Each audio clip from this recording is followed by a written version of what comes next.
بفتح ثغرات 3 ثغرات شرق بوابة القلقلات غير شرعية بحوالي 8 كيلو، وعاد بذاك وجدت وحدات عسكرية مغربية.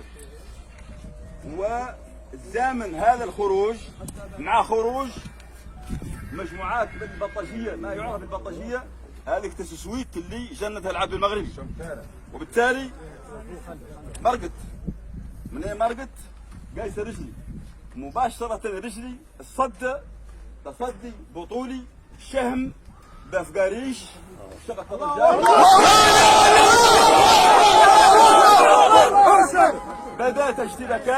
بدات اشتباكات مباشره معنا عن اشتباكات عسكريه بين احنا والعدو المغربي. وهذه الاشتباكات هذه الاشتباكات كان جيش التحرير الشعبي الصحراوي تصد بحزم وبقوه ومتانه.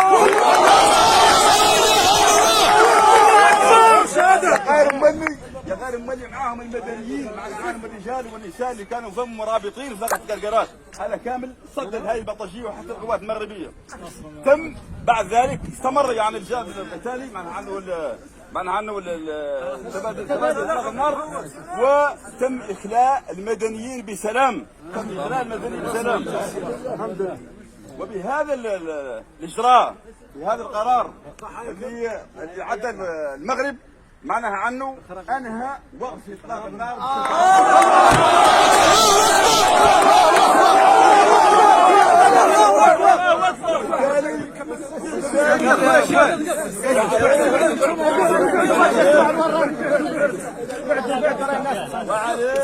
وعليه معناها عنه الاتفاق العسكري رقم 1 المبرم متفق عليه بين الطرفين سنة 91 تم خرقه بشكل رسمي ونهائي من طرف القوات المغربية. لذا فإن الجبهة الشعبية لتحرير الصقر الحمراء وادي ذهب تعلن عن استئناف الكفاح المسلح.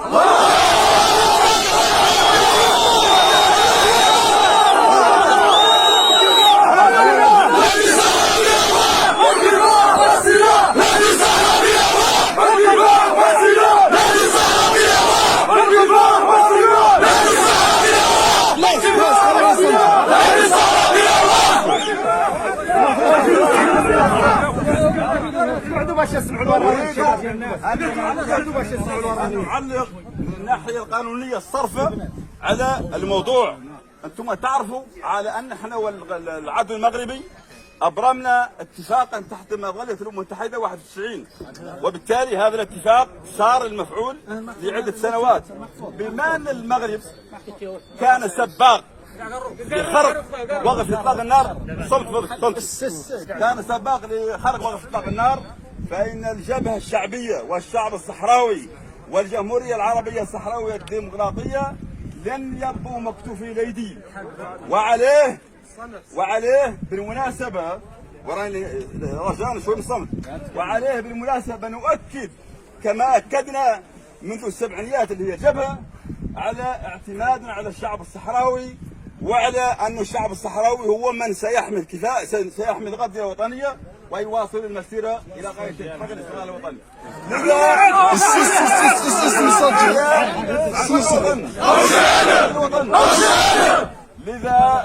لذا هنالك إجراءات فورية لابد من تصنتولها وتعمل أساسها. أولا جيش تحرير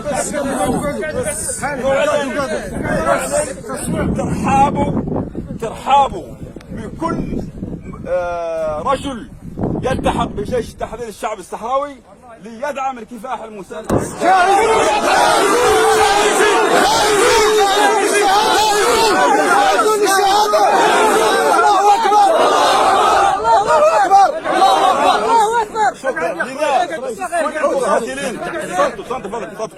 صمتوا الحرب وتستمر ان شاء الله والرجال يصونون. والله كل مقاتلي جيش التحرير الشعبي الصحراوي الموجودين الان وغير الموجودين هون في الخلف عليهم عنهم يلتحقوا مباشره بمراكز العسكريه كافه النواحي ابتداء من الان.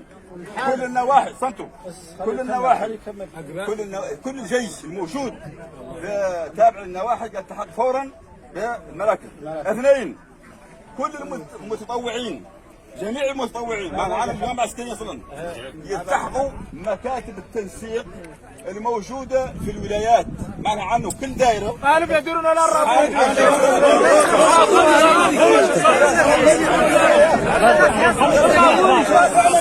استنتوا نظامكم، استنتوا نظامكم. شوي شوف هذا قرار رسمي يا زين. هذا قرار رسمي على لانه عمليه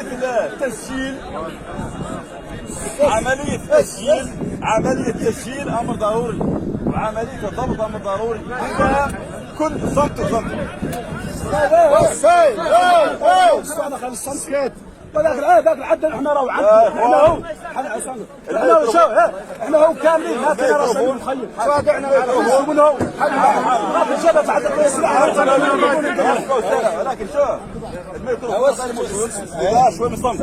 قلت على انه جميع الدوائر عندها مكاتب عسكريه تعدل اللوائح مباشرة قلت عنه الدوائر تعدل اللوائح المكاتب التنسيق العسكري، واللي كامل ما هو عسكري ومطوع ومرحب بكم وسهلا يسجلوا مباشرة عند المكاتب. والخطوة الموالية راهي شريعة لعملية لاحقة